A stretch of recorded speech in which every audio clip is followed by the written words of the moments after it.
ईसा मसीह में प्रिय माता पिताओं, भाइयों बहनों और बच्चों, आज हम संत मत्ती के अनुसार हमारे प्रभु ईसा मसीह का पवित्र सुसमाचार अध्याय 21 वाक्य 28 से 32 तक के वचन पर मनन करेंगे।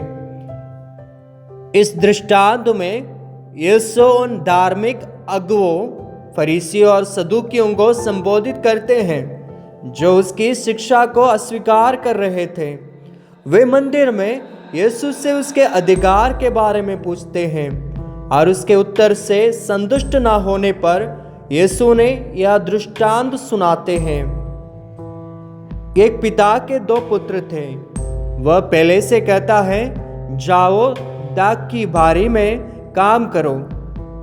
पहला पुत्र कहता है, मैं नहीं जाऊंगा, लेकिन बाद में पश्चाताप कर चला जाता। दूसरा पुत्र कहता है, हाँ मैं जाऊंगा, लेकिन नहीं जाता। यीशु पूछते हैं, उनमें से किसने पिता की इच्छा पूरी की? यह दृष्टांत फरीसी और सदूकियों के लिए एक चेतावनी थी, जो बाहरी रूप से धार्मिक थे लेकिन अपने कर्मों से ईश्वर की इच्छा को ठुकरा रहे थे। यीशु इस दृष्टांत के माध्यम से यह सिखाते हैं कि सच्ची धार्मिकता केवल वचनों में नहीं बल्कि कार्यों में प्रकट होती है। पहला पुत्र उन पापियों और कर संग्रहकर्ताओं का प्रतीक है जो पहले ईश्वर से दूर थे लेकिन पश्चाताप करके उसके राज्य में प्रवेश कर गए। दूसरा पुत्र फरीसियों और सदूकियों का प्रतीक है जो दिखावे में धार्मिक थे लेकिन उनकी आत्मा कठोर थी। यीशु उनसे कहते हैं, कर वसूल करने वाले और व्यभिचारिणियां तुमसे पहले ईश्वर के राज्य में प्रवेश करेंगी। एक कथन ईश्वर की अनुग्रह और क्षमा की गहराई को दर्शाता है। जो सच में पश्चाताप करते हैं वे ईश्वर के राज्य में पहले प्रवेश करेंगे। संत पौलुस भी कहते हैं, रोमियों के नाम पत्र अध्याय 2 वाक्य 4, ईश्वर का अनुग्रह तुम्हें इस उद्देश्य से दिया गया कि तुम पश्चाताप करो। संत अगस्टिन कहते हैं, मुख से आज्ञाकारिता व्यक्त करना पर्याप्त नहीं है। यदि हमारा हृदय और कर्म ईश्वर की ओर नहीं है तो हमारी आज्ञाकारिता व्यर्थ है। संत फ्रांसिस पहले सांसारिक जीवन में लिप्त थे लेकिन ईश्वर की पुकार सुनकर उन्होंने अपना जीवन पूरी तरह बदल दिया।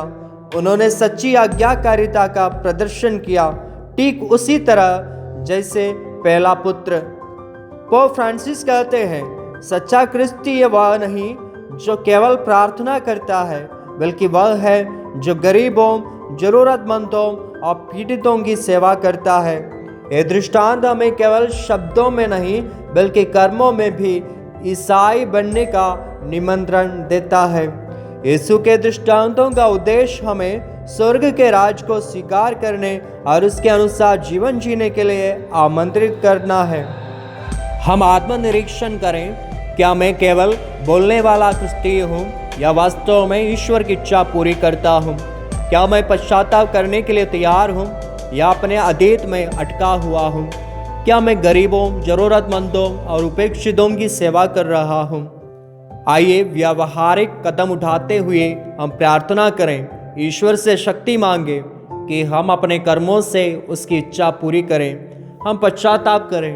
यदि हमने अब तक केवल नाम का विश्वास रखा है तो सच्चे हृदय से परिवर्तन करें, कर्मों से विश्वास दिखाएं, गरीबों, जरूरतमंदों और समाज के हाशिए पर खड़े लोगों की मदद करें।